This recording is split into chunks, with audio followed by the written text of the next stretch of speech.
네, 오늘 우리 본문 보도록 하겠습니다. 오늘 읽으실 본문은 요한복음 9장 1절에서 7절까지입니다.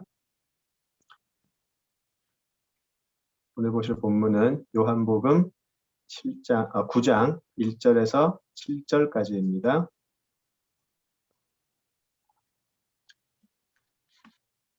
예, 오늘 기도하신 우리 김경숙 집사님, 우리 요한복음 9장 1절에서 7절 읽어주세요. 예수께서 길을 가실 때에 날 때부터 맹인된 사람을 보신지라. 제자들이 물어 이르되 랍비여, 이 사람이 맹인으로 난 것이 누구의 죄로 인함이니까? 자기니까? 그의 부모니까? 예수께서 대답하시되 이 사람이나 그 부모의 죄로 인한 것이 아니라 그에게서 하나님이 하시는 일을 나타내고자 하심이라. 때가 아직 낮음에 나를 보내신 이의 일을 우리가 하여야 하리라. 밤이 오리니 그때는 아무도 일할 수 없느니라.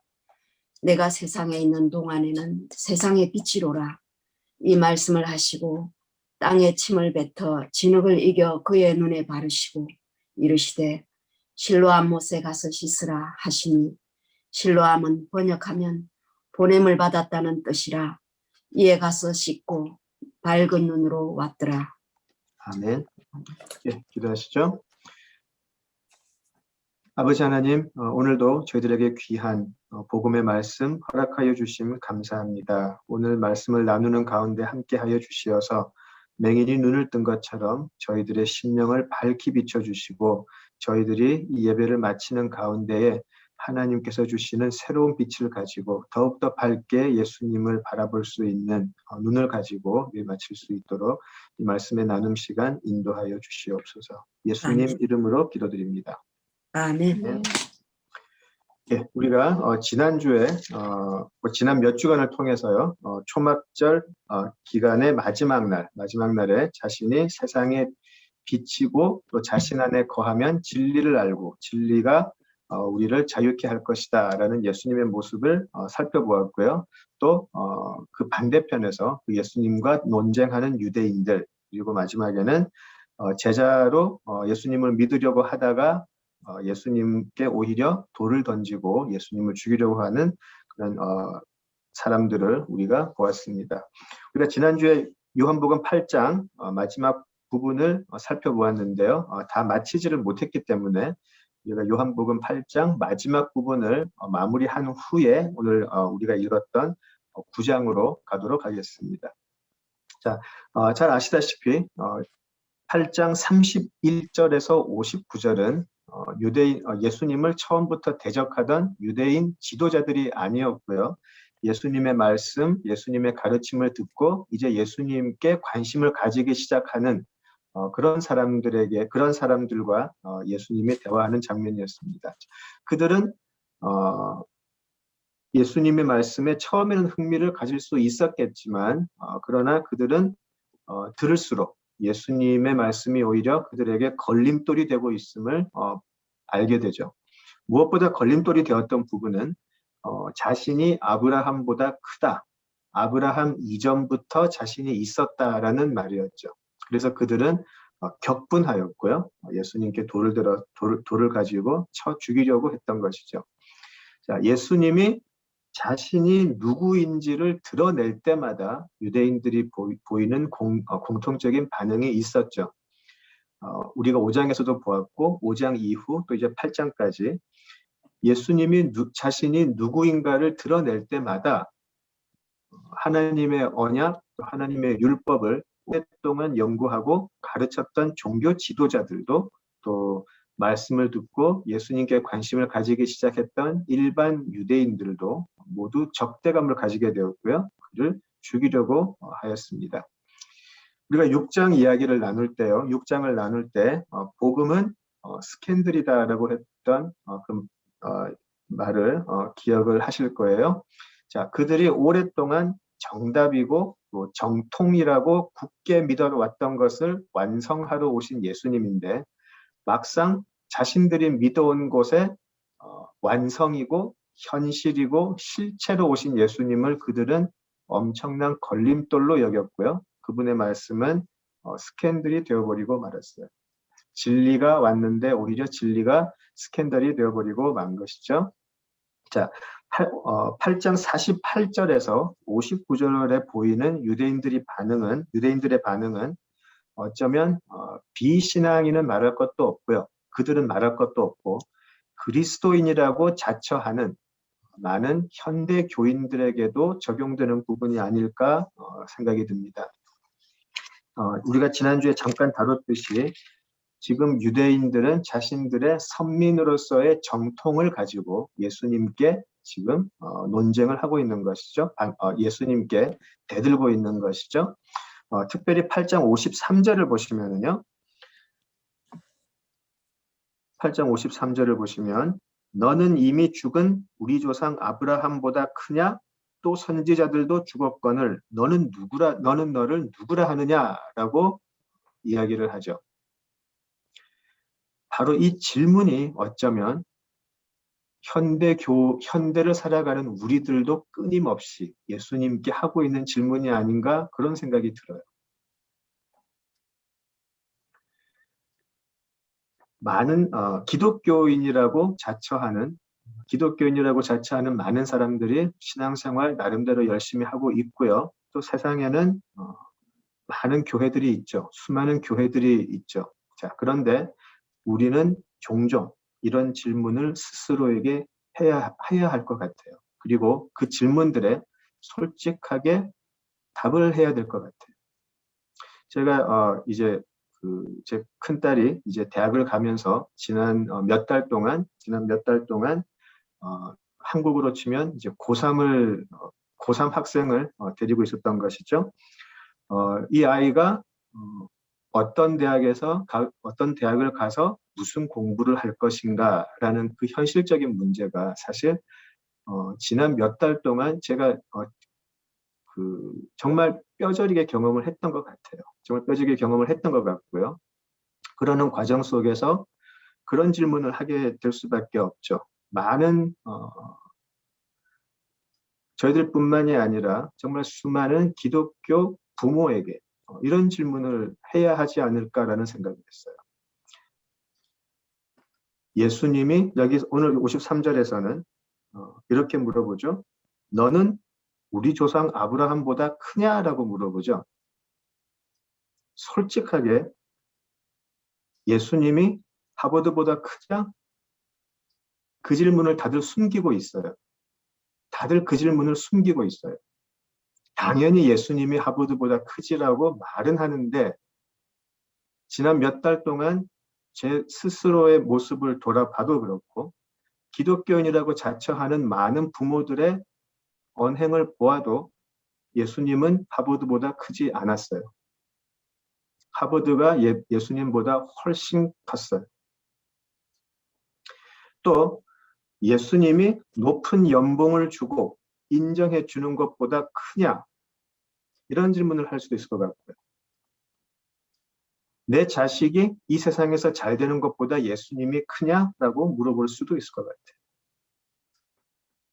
솔직하게 물어보지도 않고 솔직하게 대답하지도 않는 게 우리들의 현실이죠.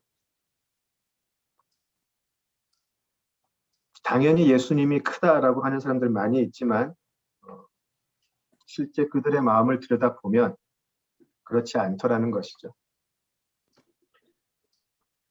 조금 다르게 한번 이야기를 해볼까요? 질문들을 더 근본적으로 들어가서 예수님이 내 자존심보다 크냐? 라고 질문할 수 있을 것 같아요. 아니면 예수님이 내가 직면한 현실 문제들보다 크냐? 라고 물어볼 수도 있겠죠. 왜냐하면 우리의 창세기에 기록된 그 원죄부터 시작해서 선민이라고 자처하고 하나님의 택함 받은 백성들이라 자처하고 율법으로 사람들을 구별하고 차별내면서 이방인을 우습게 보았던 이스라엘의 죄악 모두는 바로 우리 자아에 근거했던 것이죠. 우리 자아의 욕심, 우리 자아의 욕망에 근거한 것이기 때문이죠. 예수님이 내 자존심보다 크냐라는 질문을 하면서 예수님이 네 자존심보다 큰 것 같지 않은데 라고 이야기하면 다들 반발하죠. 그리고 그 걸림돌에 넘어지게 되죠. 모두 다 아니라고 하지만 막상 우리들의 삶을 들여다보면 여전히 내 생각이 제일 중요하고 내 판단이 가장 옳고 내 생각과 판단이 예수님의 말씀보다 더 높은 자리에 올라가 있을 때가 얼마나 많은지 모르겠어요. 하나님께서 지금 나를 어떻게 바라보고 계실까 보다 사람들의 평가, 사람들의 인정해 주는 게 더 중요하게 느껴질 때가 얼마나 많은지 모르겠어요.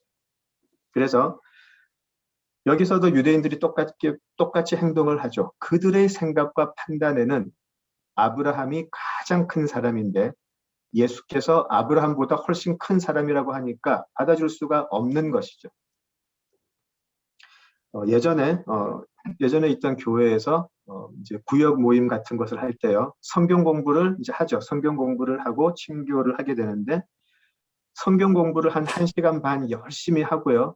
마지막에 가서 항상 무슨 이야기를 했냐면 성경 공부 열심히 잘 하고 예수님께 소망을 두고 예수님을 의지하자 성경 공부 잘 해놓고는 끝에 가서 무슨 이야기를 하냐면 말씀은 다 맞는데 현실은 그렇지 않죠라는 게 항상 결론이었었어요. 예수님의 말씀 다 좋고 다 맞는 것 같은데 이게 현실로 들어오면 그렇지 않죠라고 이야기를 해요. 좀 답답한 마음을 느끼는데 과연 왜 답답할까라고 항상 생각을 했었는데요. 결국 우리들이 하는 말은 그것이었죠. 성경 공부 잘하고 성경 잘 나누고 나서도 그런데 예수님보다는 현실의 문제가 더 큰 것 같아요 라고 말하는 것과 똑같은 것이죠. 우리도 예배 잘 열심히 드리고 성경 공부 잘하고 기도 열심히 하고 나서도 그래도 현실의 문제들이 예수님보다는 큰 것 같다라는 것이 우리가 말은 하지 않아도 우리들의 마음속에 있다는 것이죠. 자, 지금 유대인들은 똑같은 자리에 나와 있어요. 우리들에게 가장 큰 아브라함이 있는데 예수라는 당신은 당신이 누구라고 생각하기에 이 아브라함보다 더 크다고 지금 이야기를 하느냐 대들고 있어요. 받아줄 수 없어요. 그들의 생각과 판단에 어긋나는 이것을 도저히 받아들일 수가 없는 것이죠. 이것이 구원의 빛이 바로 앞에 와 있는데도 불구하고 그 빛을 보지 못하고 여전히 암흑 속에 다니면서 멸망으로 갈 수밖에 없는 사람들의 모습이죠. 그래서 사도 요한은 지금 이 복음서를 통해서 이 기록을 통해서 구원의 빛 바로 앞에까지 왔으면서도 구원의 외침을 유일한 구원의 음성을 들으면서도 구원의 여정에 들어가지 못하고 스스로 속이다가 멸망하는 사람들의 모습을 그대로 보여주고 있죠.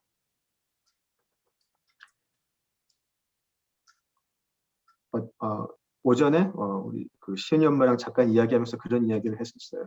어쩌면 지금 이 사람들이 성경을 통틀어서 가장 불쌍한 사람일지 모르겠다.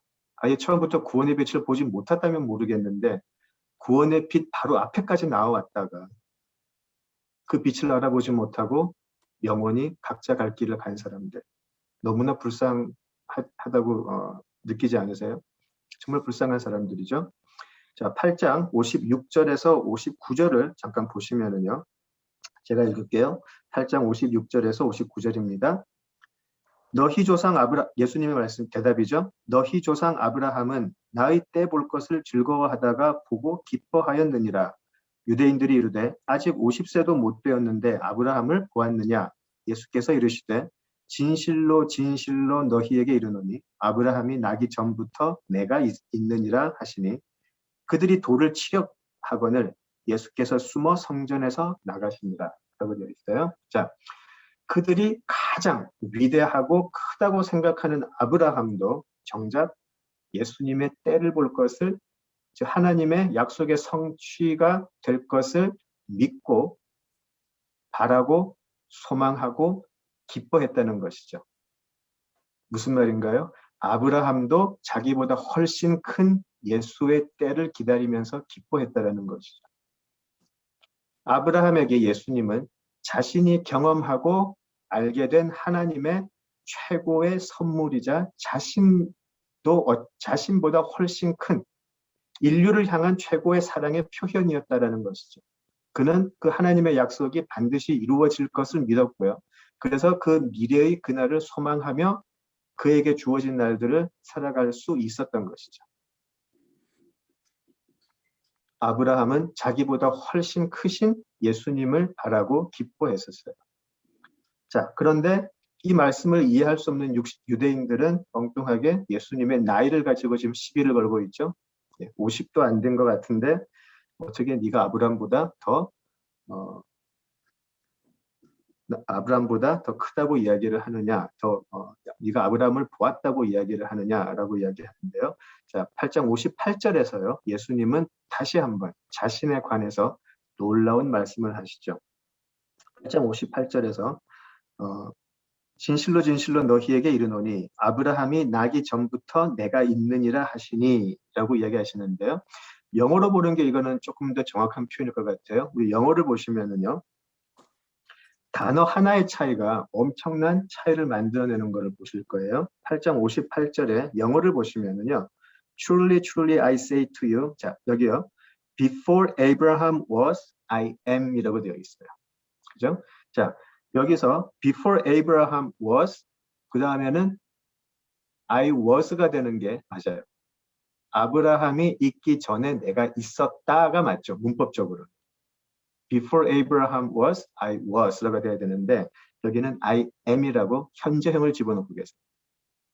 자, 이제 우리가 성경을 많이 공부했으니까 지금 여기서 예수님이 말씀하신 I am이라는 게 지금 시간을 말하는 게 아니라는 거를 이제 금방 아실 수 있을 거예요. 그죠? 아브라함이 있기 전에 나는 어떤 뜻이죠? I am. 하나님이다. 시간을 넘어선, 시간마저도 창조하신 어제도 계셨고 오늘도 계시며 내일도 계실 바로 I am. 하나님이세요. 그죠? 바로 하나님이세요. 아브라함이 있기 전에 단순히 시간적으로 아브라함이 태어나서 살기 이전에 나도 있었다라는 시간적인 개념이 아니고 세상 밖에, 시간 밖에 계셔서 늘 동일하게 계시는 하나님이심을 이렇게 표현하시는 것이죠. 예수님은 이 세상, 이 시간을 벗어난 동일하신 I am이세요. 이 놀라운 대답 때문에 유대인들은 돌을 들어서 예수님을 치려고 해요. 내 생각에 맞지 않고 내 상식과 맞지 않으며 내가 믿고 있는 세상의 삶 기준에 맞지 않으니까 그들은 예수님을 죽이려고 해요. 이것이 구원받지 못한 사람들의 모습이죠. 현실의 문제 앞에서 예수가 밥 먹여주나? 라고 생각을 한다면 어쩌면 우리는 현실이 또 이 세상이 예수보다 크다고 생각하는 사람들일 수밖에 없을 거예요.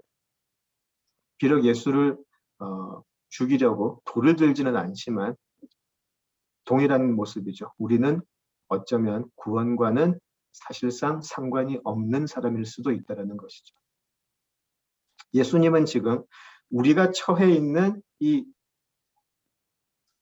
현실 속에서 그 어떠한 문제, 그 어떠한 세상에 주는 좋은 것들, 그런 모든 것을 뛰어넘는 I am이라고 이야기를 하세요. 그게 하나님이십니다. 그렇죠? 우리의 처지가 어떠한 상황에 있다고 해도 예수님께서는 I am이라고 우리에게 다가오세요. 어떤 불안이나 슬픔이 그런 상황이 우리에게 엄습을 해도 예수님은 I am이라고 하시면서 우리에게 오세요. 긴 세월 동안 풀리지 않는 많은 가정의 문제들, 과거의 기억들이나 과거의 그런 아픔들이 우리를 오늘 살고 있는 우리들에게 다가와서 괴롭힐 때에 예수님은 그런 모든 기억과 아픈 추억들, 아픈 기억들 이전에 내가 있느니라, I am이라고 이야기하시면서 우리에게 다가오신다라는 것이죠.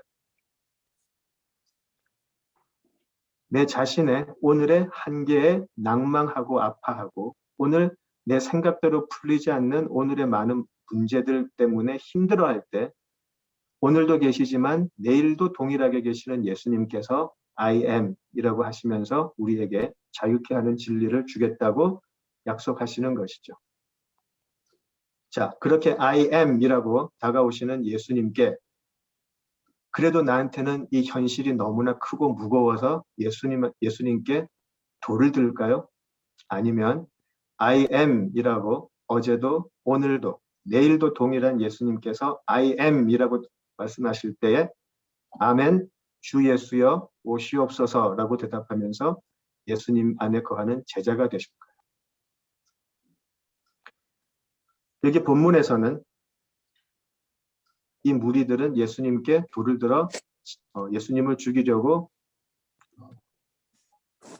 예수님께 돌을 들어 치려고 이제 하죠. 자, 그때 예수님께서는 성전에서 나가세요. 진리가 되시는 예수님께서 I am이 되셔서 너희들의 모든 삶을 종로로 타던 모든 삶에서 자유케 해주겠다라고 하시는 그 예수님 앞에서 예수님께 오히려 죽이려고 하는 그들에게 예수님은 성전을 떠나버리시죠. 자, 이 모습을 어떤 사람은요, 사무엘상 4장 후반부에 나오는 내용으로 지금 이 모습을 설명을 해요. 예수님을 죽이려고 하는 사람들을 앞에서 예수님은 성전을 나가시더라. 성전을 떠나시죠. 자, 이것을 무엇과 비교를 하냐면요. 사무엘상 4장 후반에 제사장 엘리 제사장의 두 아들이 블레셋하고의 싸움에서 죽고 하나님의 궤를 빼앗기죠. 자, 그때 그 엘리 제사장의 아들 비느하스의 며느리가 아이를 해산하다가 자기 그 엘리 제사장의 아들도 죽고 무엇보다 하나님의 궤가 예루살렘을 떠나 블레셋으로 가버렸다라는 말을 듣고 자기 아들의 이름을 이렇게 짓죠. 기억나시나요? 이가봇이라고 짓죠. 이가봇. 하나님의 영광이 이스라엘에서 떠났다. 네. 지금 59장에서 이야기하는 예수께서 숨어 성전에서 나가시니라 라는 것을 이가봇에 비유해서 설명하시는 분도 계세요. 예수님이 자신이 생명의 떡이며 생명의 물이며 생명의 빛이고 자유케 하는 진리가 되심을 말씀하셨지만 사람들의 반응은 예수님을 죽이려고 했기 때문에 예수님은 그 성전을 빠져나가셨어요. 하나님의 영광이 예루살렘을 떠나시더라 라는 것과 동일하다는 것이죠. 자, 항상 6장에서도 그랬고요. 예수님과 이 유대인들의 이 논쟁 끝에는 항상 이렇게 예수님의 영광이 떠나시는 그 모습이 보입니다. 자, 이제 오늘 우리 읽었던 9장으로 넘어가도록 하겠습니다. 9장으로 가보죠.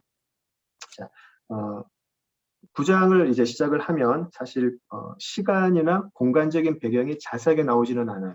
그래서 지금 8장 59절 예수님께서 숨어 성전에서 나가셨는데 9장 1절에 예수께서 길을 가실 때에 이것이 얼마나 많은 시간이 지났는지 또 얼마나 다른 공간에서 지금 벌어지고 있는지는 사실 명확하진 않아요.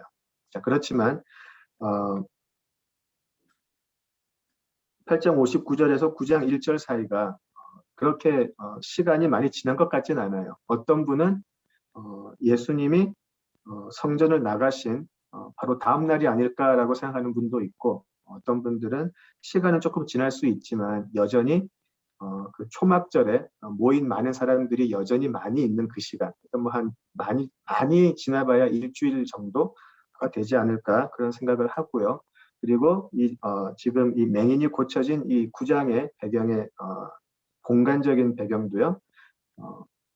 지금 예루살렘 성전을 빠져나가셨지만 성전에서 그렇게 멀지 않은 곳이 아닐까라고 추론을 할 수가 있죠. 왜냐하면 맹인이 나중에 실로암 물로 가니까, 그죠? 맹인이 실로암 물로 가게 되기 때문에 사실 지금 예수님께서 이 맹인을 고쳐주신 이 장소는 초막절이 끝난 바로 직후 그리고 예루살렘 성전에서 멀지 않은 곳이다라고 우리가 생각을 해볼 수 있을 것 같습니다. 자, 그리고 예수님께서 길을 가실 때라고 되어 있는데요. 아마 성전에서 멀리 떨어지지는 않은 것 같아요. 그렇죠? 자, 등장인물은 날 때부터 맹인된 사람이에요. 자, 9장 1절에서 7절은 물론 모든 복음서의 내용이 중요하지만 좀 자세히 볼 필요가 있어요. 9장 1절에서 이 7절 사이에 시간적인 배경이나 공간적인 배경이나 이 등장인물의 상태가 지금 사도 요한이 이 요한복음을 통해서 말하고자 하는 그 의도를 파악하는 데 너무너무 중요하기 때문이죠. 자, 날 때부터 맹인이에요. 예전에 38년 된 병자를 고치신 적은 있죠. 그렇지만 그 사람이 태어나면서부터 병자가 된 것 같진 않고요. 만약에 많은 사람들이 생각하듯 중풍병자였다면, 그죠? 그 사람이 어느 정도 좀 성인이 된 후에 그 병에 걸렸을 거다라고 생각할 수가 있는데요. 지금 9장에 등장하는 이 사람은 태어날 때부터 이 맹인이라는 이 장애를 가지고 태어났어요. 그래서 여기에 놀라운 복음의 비밀이 지금 숨겨져 있어요. 그리고 아까 우리 김경숙 집사님 기도하실 때에 이미 해답을 주셨어요. 다시 한번 좀 풀어가면서 한번 보도록 하겠습니다. 2절을 보시면은요, 태어날 때부터 맹인인데 2절을 보시면 제자들이 물어 이르되 랍비여 사람이 맹인으로 난 것이 누구의 죄로 인함이니까 자기니까 그의 부모니까 라고 얘기를 하는데요. 자, 지금 제자들의 질문을 잘 보시면 이 사람이 맹인으로 태어난 게 죄의 결과라는 전제부터 시작을 해요. 그죠? 그러니까 이 사람이 태어날 때부터 맹인이 됐다는 거는 이 사람은 분명히 어떤 죄 때문에 날 때부터 맹인이었다로 생각을 하고 있고요. 거기에 대해서는 이 사람들의 추호의 의심도 없어요. 물론 좀 말이 이상하죠. 어떻게 태어나기 전에 죄를 지을 수 있나? 그죠? 태어나기 전에 죄를 지어야 태어날 때부터 맹인이 될 텐데 이 사람들은 지금 이 사람의 죄 때문에 맹인으로 태어났다라고 지금 생각을 하고 있는 것이죠. 물론 또 유대인들의 전통을 보면 엄마 뱃속에 있을 때부터 죄를 지을 수 있다라고 믿는 그런 생각이 분명히 있었는데요. 자, 이 전제부터 예수님은 잘못된 것임을 말씀을 하세요. 자, 또 하나, 지금 지금 이 제자들이 예수님을 부르는 호칭이 랍비어라고 부르고 있죠. 그죠? 예전에 랍비어라고 다가왔던 한 사람이 있었어요. 니고데모였죠. 그죠? 자, 그래서 지금 그냥 생각을 해보면 왜 이 사람들이 굳이 랍비어라고 불렀고 그 랍비어라고 불렀던 호칭을 요한은 지금 기록을 하고 있을까라고 좀 생각을 한번 해볼 필요가 있는 것이죠. 지금 이 사람들은 어쩌면 그들이 율법과 전통적으로 생각하듯 누군가가 태어날 때부터 장애로 태어난다면 이것은 누군가의 죄의 결과이다라고 굳게 믿고 있었고요. 그것을 어쩌면 예수님을 랍비어라고 부르면서 어쩌면 그들의 율법이나 전통을 해석해 주기를 원했던 게 아닐까라고 추론을 해볼 수가 있죠. 그들에게 율법은 진리였으니까요. 그러니까 이것을 해석해 달라라고 불렀던 것 같아요.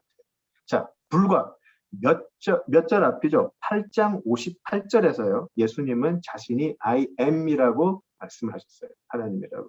율법을 뛰어넘는 그들의 전통을 뛰어넘는 I am이라고 말씀을 하셨지만 다시 9장에서는 9장 시작할 때는 제자들은 예수님을 랍비어라고 부르고 있어요. 여전히 예수님의 자신의 드러내심과 제자들이 예수님을 이해하는 간격은 너무나 커요. 그들이 제자들이 믿고 있던 율법적인 이 신앙 세계에서는요, 죄, 벌, 상을 받는 것, 이 인과관계가 매우 중요하죠. 어떤 율법을 어기면 죄를 받아야 하고요. 율법을 잘 지키면 상을 받아야 돼요.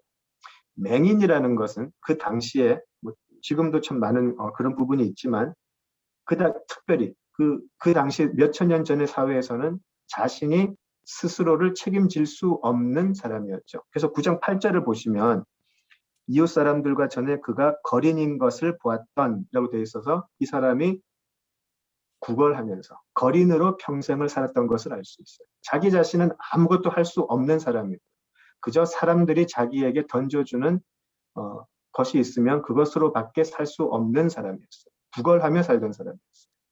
앞이 보이지 않으니까 여기저기 다니면서 구할 수도 없고요. 그렇죠? 그래서 9장 8절을 보시면 그 사람들이 이렇게 이야기하죠. 이는 앉아서 구걸하던 자가 아니냐라고 해가지고요. 이 사람은 더 많이 구걸하기 위해서 움직일 수도 없는 사람이었어요. 그냥 그 자리에 앉아서 늘 지나가는 사람이 자기에게 무언가를 주기만을 바랄 수밖에 없는 사람이었어요. 그죠? 철저하게 자기 자신의 힘을 의지할 수 없는 사람이었던 것이죠. 그리고 9장 후반을 보시면은요, 그는 가족도 있었어요.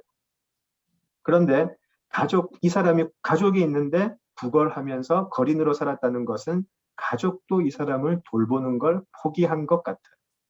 어쩌면 더 나아가서 이 사람이 자기 자신들의 가족이라는 것 자체를 부담스럽게 느꼈는지도 모르겠어요.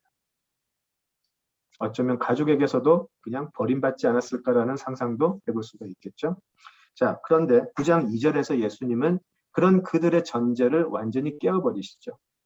그 맹인이 처음부터 그렇게 태어난 것은 그 자신의 죄도 아니고 또 그 부모의 죄도 아니라는 것이죠. 그러니까 질문 자체가 잘못되었다는 것이죠. 사람들은 맹인을 보고요. 누구의 죄 때문에 그런가라고 해서 누구의 죄인가를 궁금해했었어요. 맹인이 앞을 못 보는 건 누구의 죄인가를 궁금해했는데 예수님은 그를 보고 하나님의 영광을 보았어요. 이제 임할 하나님의 영광을 보았어요. 같은 맹인을 두고 제자들은 누군가의 죄인가를 궁금해했고요. 예수님은 그 맹인을 보고 앞으로 펼쳐질 하나님의 영광을 보았어요.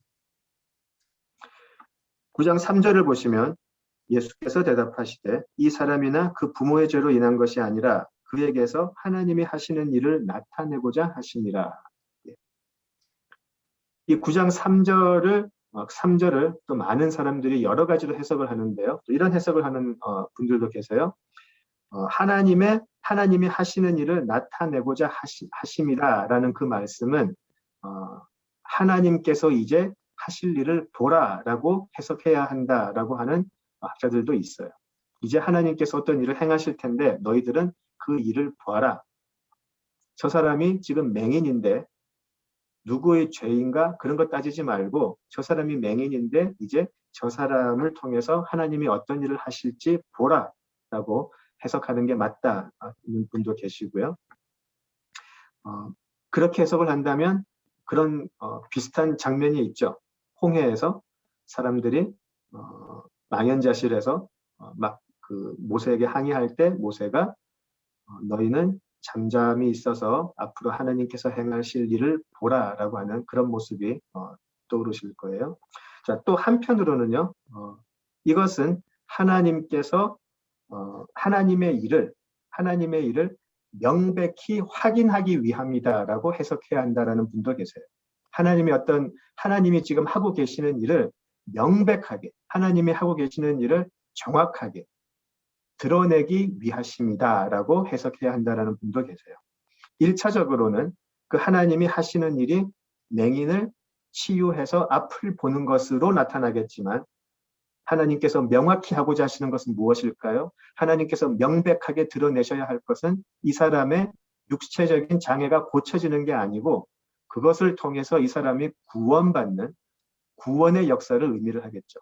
그래서 지금 예수님께서 하시는 말씀은 지금 이 사람이 맹인된 것은 하나님이 지금 우리 사람들에게 죄인의 종노릇을 하는 우리들에게 무엇을 하려고 하시는지를 명백하게 드러내기 위함이다라고 해석해야 하는 것이 맞다라고 하는 분들도 계시고요. 자, 그렇게 해석을 한다면 육신의 치유가 매우 중요하죠.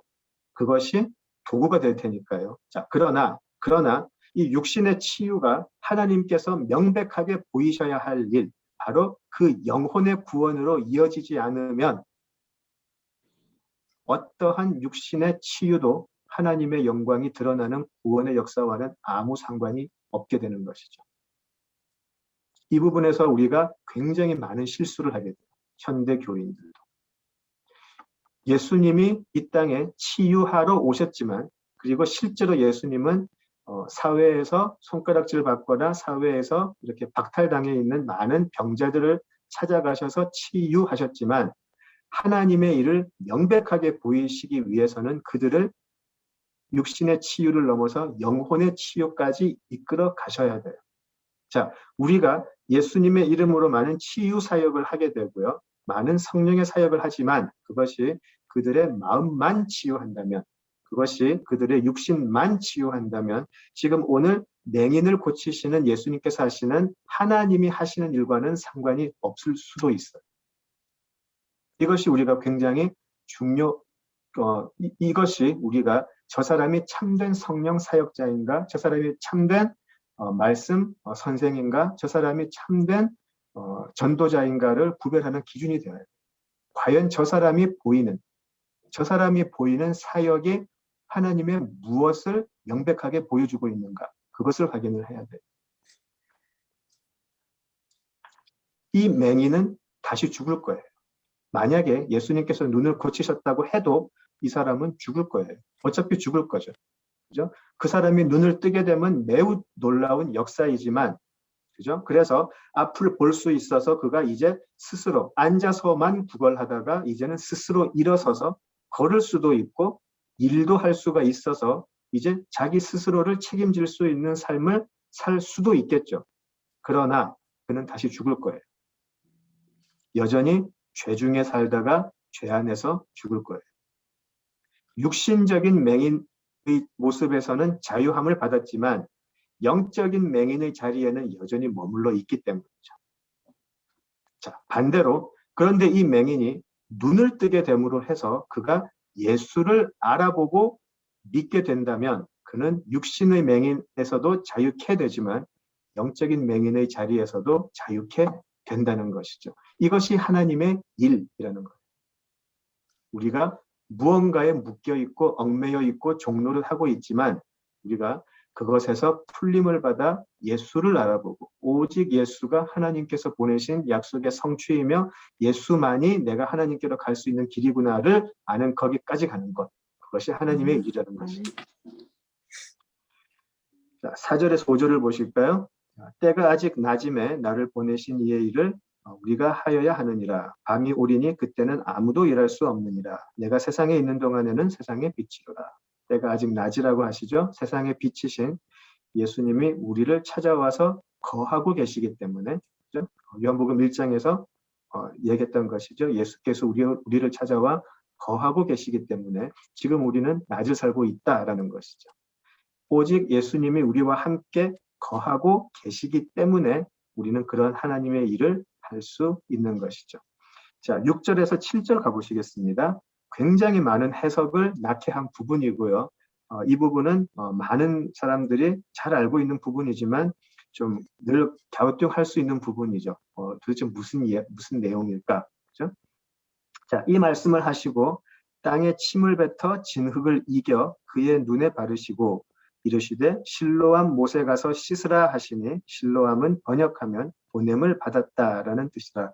이에 가서 씻고 밝은 눈으로 왔더라. 예, 굉장히 우리가 선뜻 이해하기 어려운 방식으로 지금 예수님은 이 맹인을 고치세요. 그렇죠? 왜 이런 행위와 절차가 필요했는지에 대해서는 학자들이 정말 많은 의견을 내놓았어요. 지난 시간 동안. 그리고 많은 해석들을 아마 이미 들어보셨을 거라고 생각이 들어요. 그죠? 아마 우리가 교회에서 성경 공부를 하고 또 설교를 들으면서 여러 가지 많은 그런 해석을 들어보셨을 거라 생각이 드는데요. 당시 실제로 사람의 침이 질병을 치유하는 성분이 있다고 많이 믿고 있었다고 그래요. 실제로. 그리고 우리도 생각을 해보면 벌에 쏘였을 때 침부터 바르잖아요. 그죠? 사람들이 2000년 전에 많은 사람들이 실제로 사람의 침이 질병을 치료하는 성분이 있다라고 많이 믿고 있었고요. 그 민간 치료에도 많이 사용이 되었다는 기록이 있다고 그래요. 실제로. 또한 침이라고 다 같은 침이냐? 네, 또 좀 유명하고 권세가 있고 좀 존경을 받는 사람들의 침은 더 효험이 있어가지고요. 많은 아픈 사람들이 그런 좀 총독이나 그런 유명한 사람들에게 가서 침으로 뭐 이렇게 자기들이 아픈 부위를 만져주면 자기들이 나을 텐데라고 믿으면서 갔다는 그런 기록도 실제로 역사책에 있다고 그래요. 실제로. 그래서 어쩌면 당시 사람들에게 지금 예수님께서 침을 뱉어서 진흙을 이기는 그 모습 자체는 그렇게 우리가 보는 것만큼 낯설지는 않았을 거다라고 추정하는 학자들도 많이 있어요. 실제로. 자, 또 어떤 분들은 침을 진흙에 발라서 지디겨서 눈에 바르는 그 행위보다는 오히려 초점을 순순히 예수님의 지시를 따르는 맹인에게 두어야 한다라고 주장하는 분도 계시죠. 그죠? 앉아서 국어를 했던, 평생을 해왔던 그 맹인에게 갑자기 어떤 사람이 와서 눈에 뭘 찐득찐득한 걸 딱 발라가지고 실로암까지 가라라고 하는 그 상황 자체가 그 사람 입장에서는 도저히 받아들일 수 없을 수 있다는 것이죠. 앉아서 구걸하는 것도 힘든데 갑자기 일어서서 앞에 보이지도 않는 실로암을 찾아가라고 했다면 과연 이 사람이 그거를 쉽게 할 수 있었을까? 그 부분에 초점 맞추는 분도 계세요. 우리 구약의 그 나아만 장군이 엘리사에게 나왔을 때 그 가서 강물에 가서 씻으라 그랬을 때 나아만 장군은 처음에 화를 내면서 거절하잖아요. 그렇죠? 그것과 이제 비교하는 분들도 계시고요.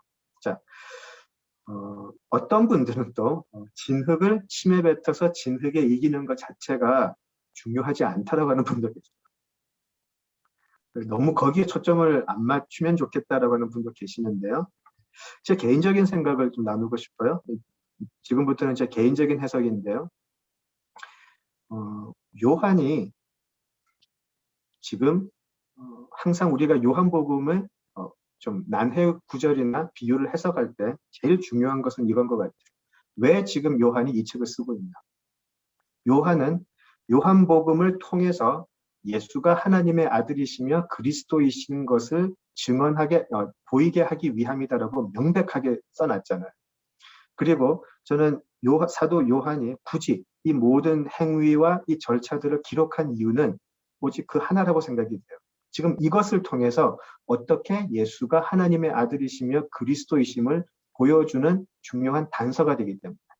그렇지 않으면 예수님께서 고쳐주셨다고 하셨을 수도 있을 텐데 왜 굳이 지금 이 행위를 이렇게 적었을까?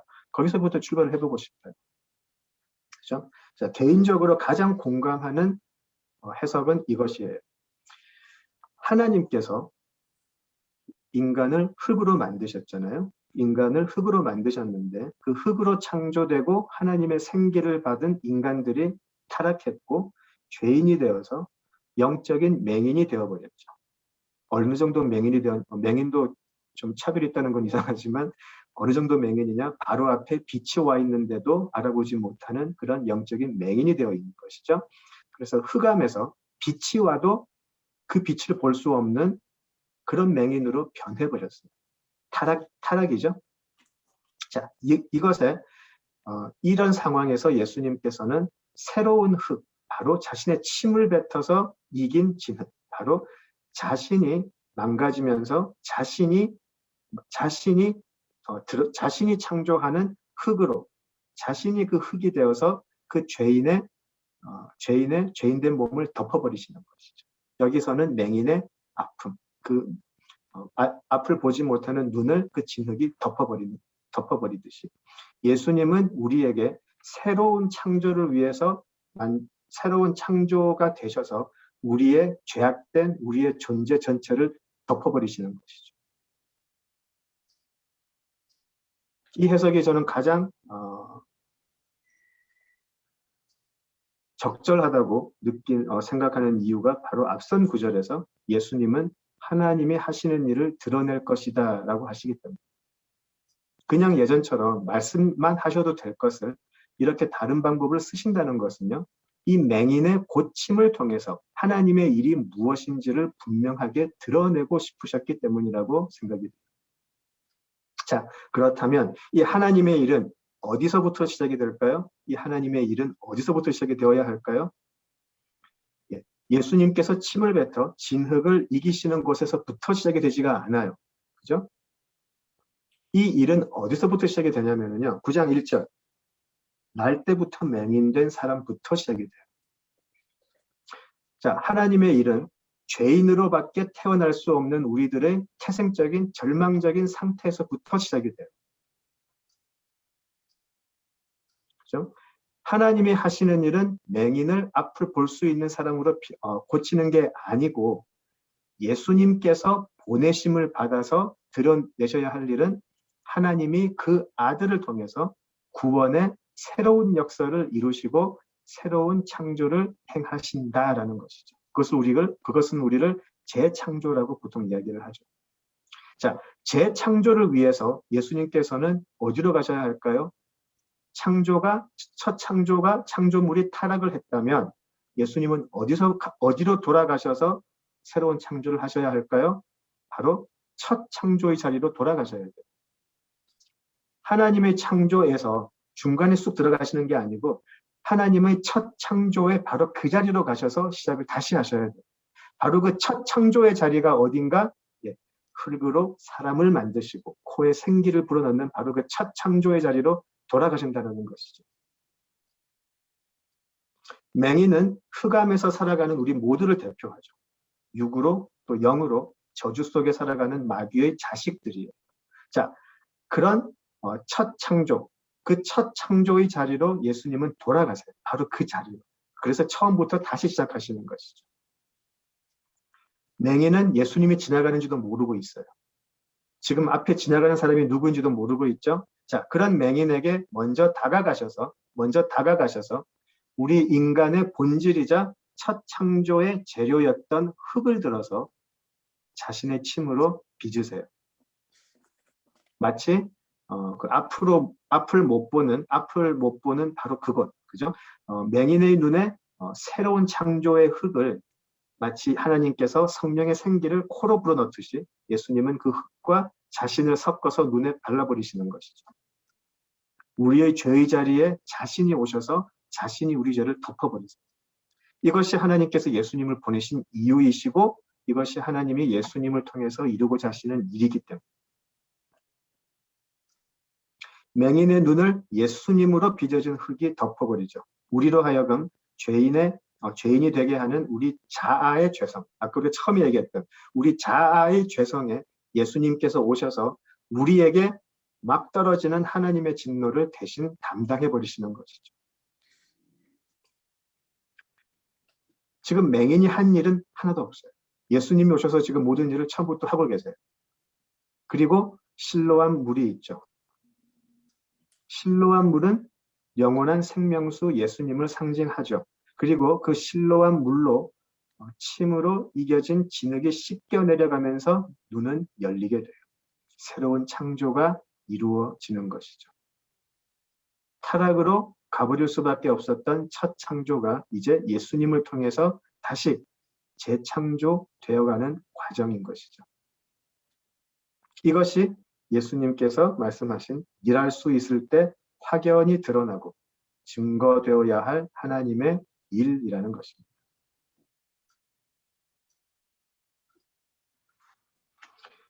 우리도 날 때부터 영적 맹인으로 태어나죠.